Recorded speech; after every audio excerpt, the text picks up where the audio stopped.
Yesterday of discussions and half of today as well.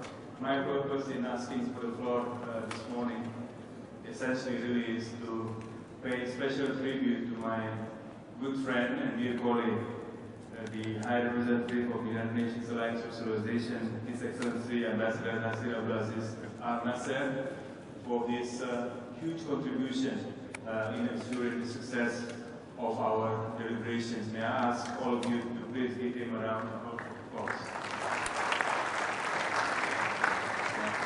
As well, I'd like to thank through him his able and dedicated team who have worked very diligently and very closely with my colleagues in the Ministry of Foreign Affairs in preparing the current forum, and I'd like to thank them as well. And of course, to all of you who have participated actively throughout this forum, I'd like to thank you for being here and above all for your active participation. And not least to my colleagues in the Ministry of Foreign Affairs and other government departments, other parties here in Bali who have made the forum possible and for ensuring its successful conclusion. No doubt there will be plenty to follow up, as I'm sure we'll be hearing from the High Representative in a little bit. Please count Indonesia in as part of the efforts to ensure that our deliberations will be crowned with success, not only today, but in the future ahead, that we have very concrete follow-up to all our ideas that we have been sharing. Thank you very much.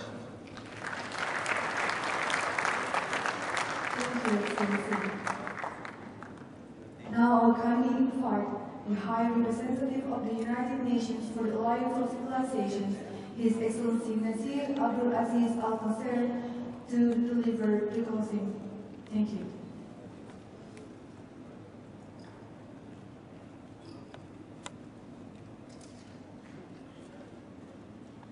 Assalamu alaikum wa rahmatullahi wa barakatuh. Good morning, everyone.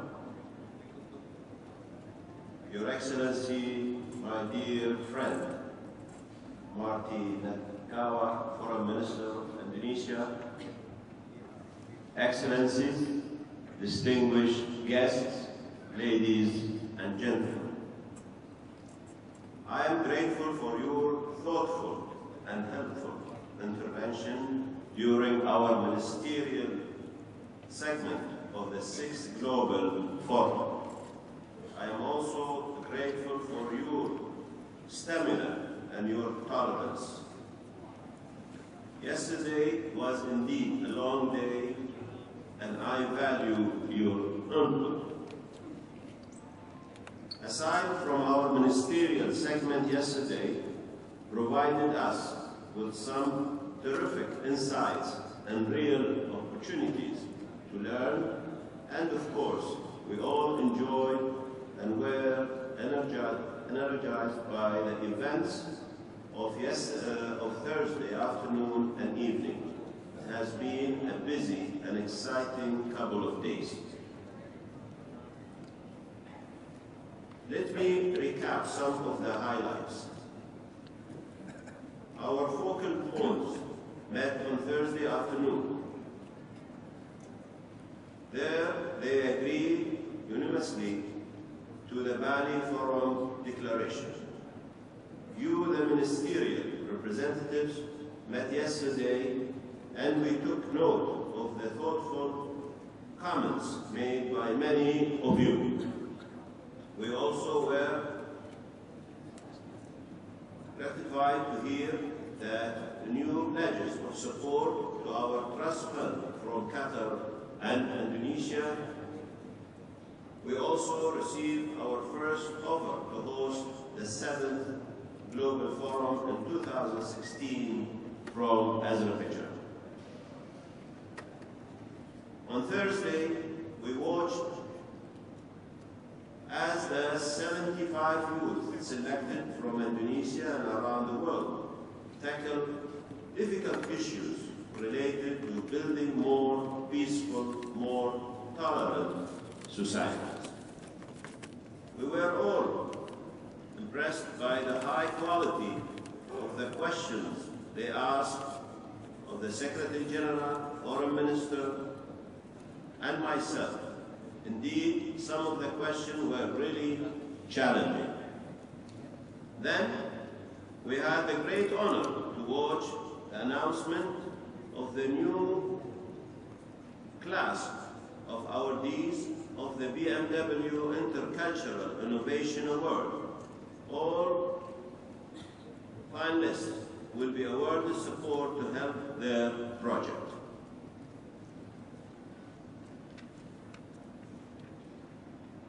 I know we were all touched by the emotional power of the presentations of the projects that received recognition. It was a magical evening. Yesterday, we moved into the core of our forum program, the plenary sessions, the breakout session, and the side event. The conversations were rich and diverse in their substance. I was pleased to get the chance to visit many of them myself. Plenary 1. In Plenary 1 was learned about the wide application of the term unity in diversity. 5 noteworthy speakers raised the varied ways in which the term can be applied, ranging from the need to consider migration as a fundamental human right to the diversity of food and culture as reflective of broader diversity of a human civilization and the key role that food security plays in building peace. We learn about the need to examine our differences and our divergent cultural of we are to build a proper foundation for conflict resolution. And we learn about global citizenship, both at the level of the individual and at the level of multinational corporations. Interconnectedly demands a global concept of citizenship. Our breakout session gave us the chance to explore more specific issues and explore them in a greater detail. On promoting harmony through interreligious and cross-cultural education, the panelists coincided in pointing out that to respect and learn about other religions is a way to improve and purify one's one religion with mutual respect. One of the panelists insisted must be transformative and engaging as well, not limited to a simple acceptance of tolerance, but developing into positive action. To move in this direction, the panel recommended including interreligious education in primary and secondary school curriculum as a way to encourage better understanding among individuals from different cultural backgrounds. We have learned about preserving lessons of coexistence from different cultures through history in a session sponsored by the Research Center for Islamic History, Art and Culture. Learning about others was a critical tool to ameliorate identity-based tensions all over the world. Going back to history and everyone's own tradition is precious and rich fountainhead, enlightening our present and the way the entire human family can coexist together.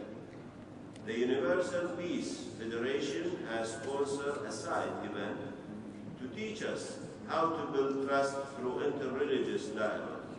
Respectable religious leaders together taught us how to dialogue and exchange views and insights on how to build trust and cooperative with each other and among religions. A side event sponsored by the Indonesian Global Compact Network provided insight on promoting harmony through business. It emphasized the importance of business for peace as a leadership platform aimed to expand and deepen private sector action in support of intercultural and interreligious peace and harmony in the workplace, marketplace, and communities. Media conversation across lines.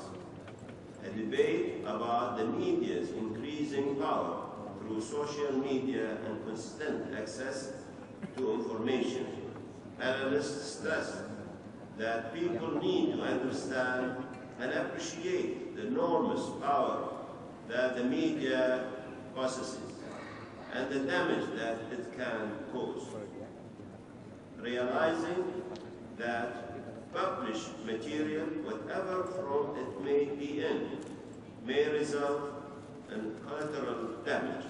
The media facing a variety of internal and external threats must be improved its ability to operate in an unbiased and transparent way.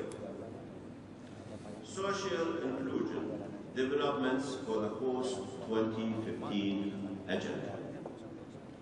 The discussion explored the current situation surrounding migrants, challenges, and potential for positive change in the future.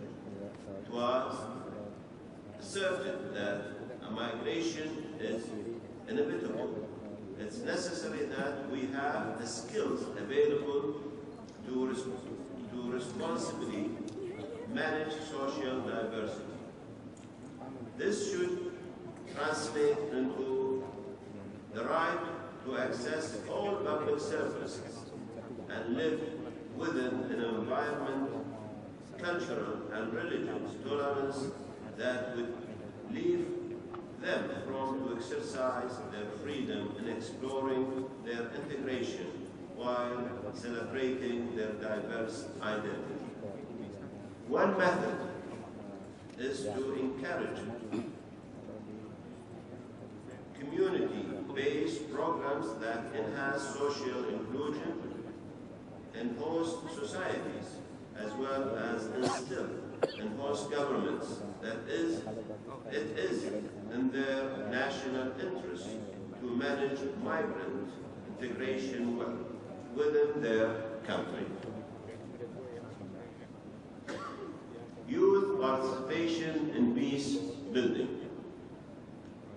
Talking about peace building, experts from the different countries shared their thoughts.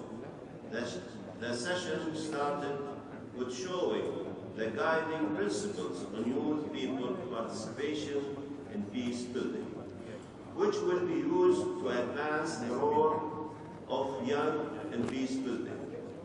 Participants spoke to issues such as the importance of economic issues for young people. By having activities to help their communities, young people can avoid being influenced by intolerance, extremism, and xenophobia. Participants described the damage that can be done through bad stereotypes about young people. Migrants, health status, and sexuality. Participants identified potential solutions such as development of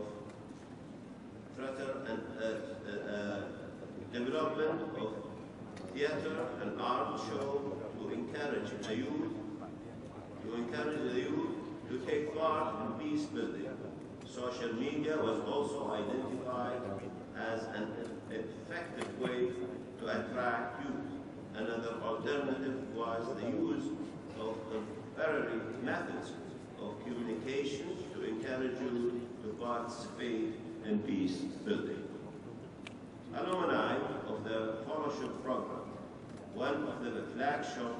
flagship project of UNAOC sponsored by the German government, participated on the different breakout sessions.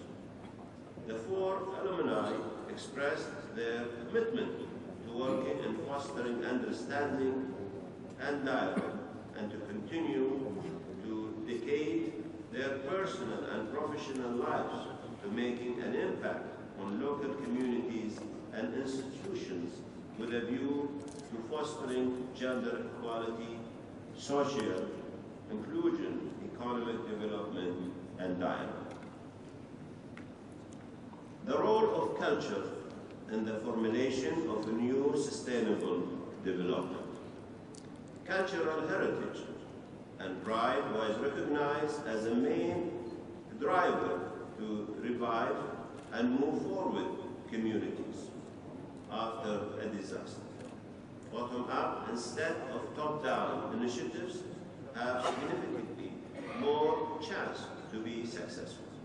It was pointed out that while globalization tends to produce assimilation of communities, the same forces are also a dynamic motor that energize the development and cultivation of local cultures. And we learn about the new concept of venture philanthropy that facilitates the empowerment of communities, providing in a process opportunities for sustainable development.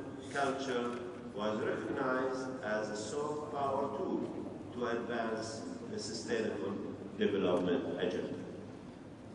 We have learned about mobilizing diverse. We have learned about mobilizing diverse communities on climate change and justice in a session sponsored by the International Ecological Safety Collaborative Organization. The side event was of a great significance for improving the dialogue and ecological civilization and for realizing the post-2015 Sustainable Development Agenda and an opportunity to clarify the meaning of ecological civilization, which is regulating human behavior and realizing the harmonious coexistence between mankind and nature.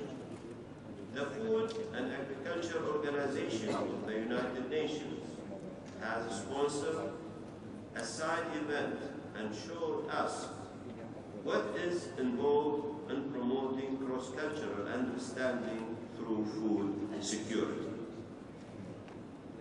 UNAOC welcomed the strengthening of partnership with FAO, whose adhesion to the UNAOC group friends during the forthcoming months is acknowledgement that food security and peace have binding and mutual connections.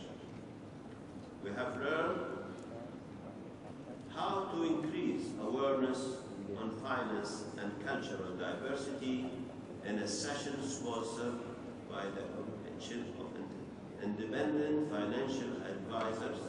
We have realized that economic development is essential for peace and can only be achieved when the conditions for wealth creation exist in a country, when economic progress can be shared with community and when cultural diversity is respected.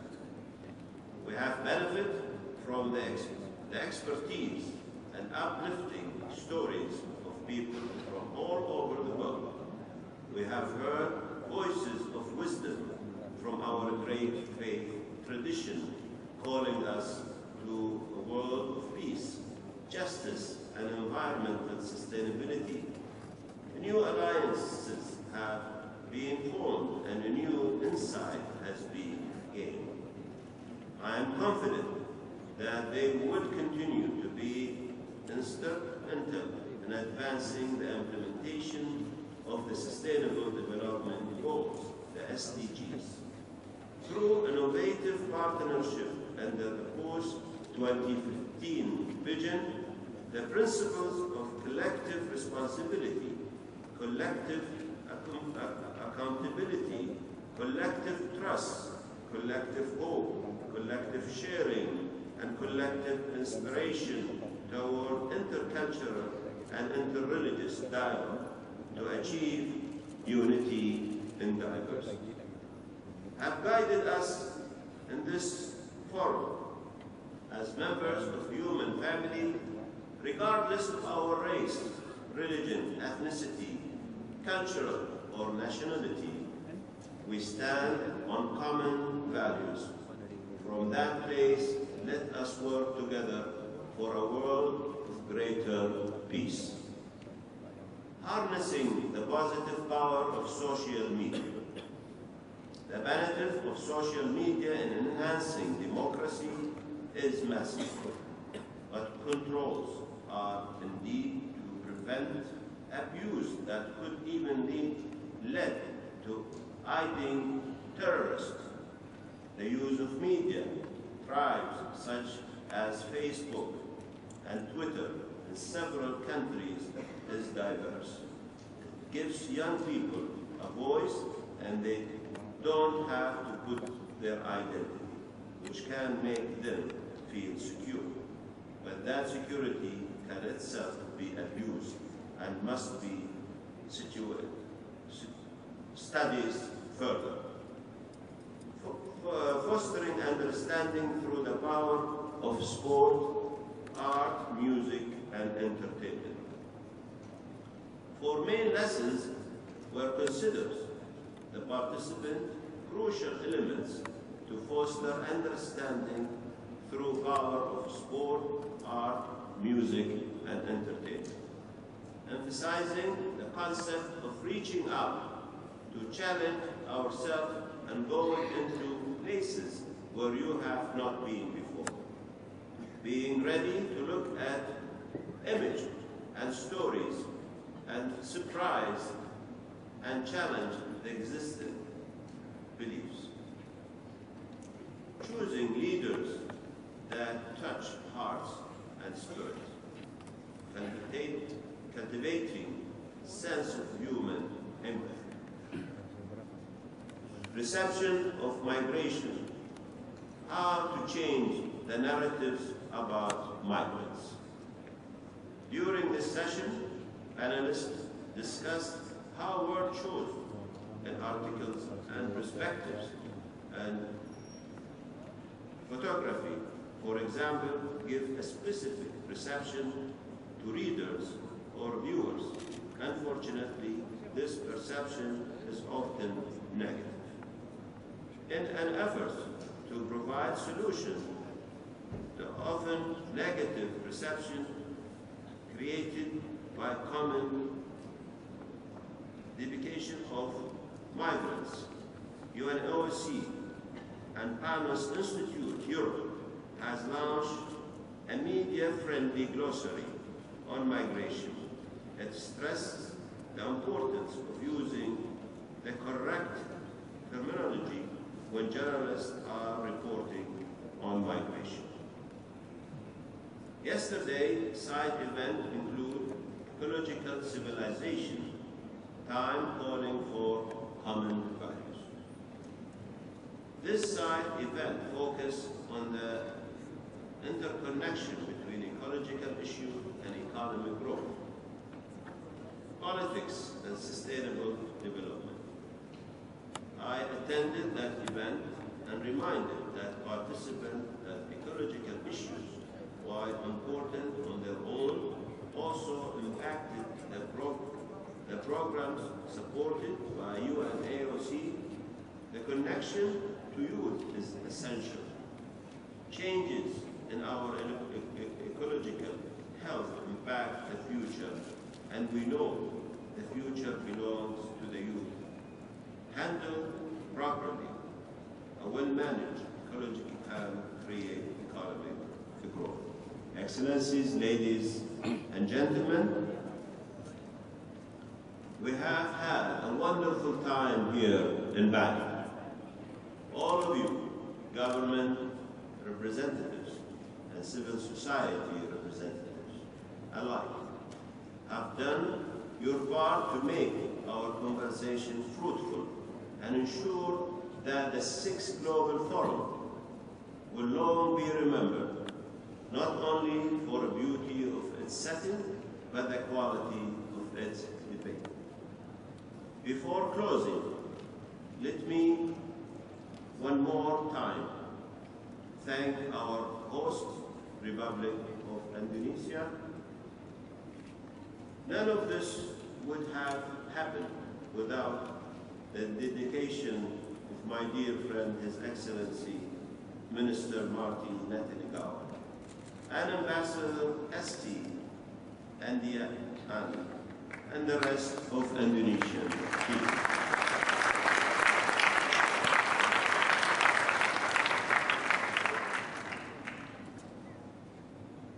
I would also like to thank the interpreters, the conference officers, and the staff and the security personnel for their tireless effort.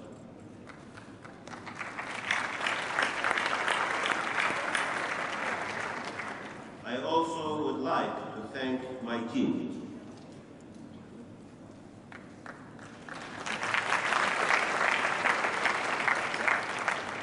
Especially the task force for their diligence, resilience, and hard work.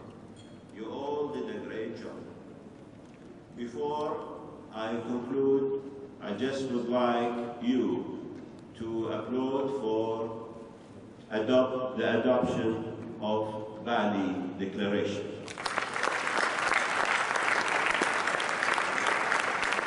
Congratulations, my dear friends. May we all return home to continue the important work of the Alliance. I thank you so much for your support, for the cooperation. I know sometimes we try our best to have, so I apologize if we couldn't accommodate any delegation of their requests, but I can assure you in the near future, my office is open for all of you, and I'm sure I need your great thoughts and your wisdom and your support. God bless you all. Wassalamu alaikum wa rahmatullahi wa barakatuh. Thank you.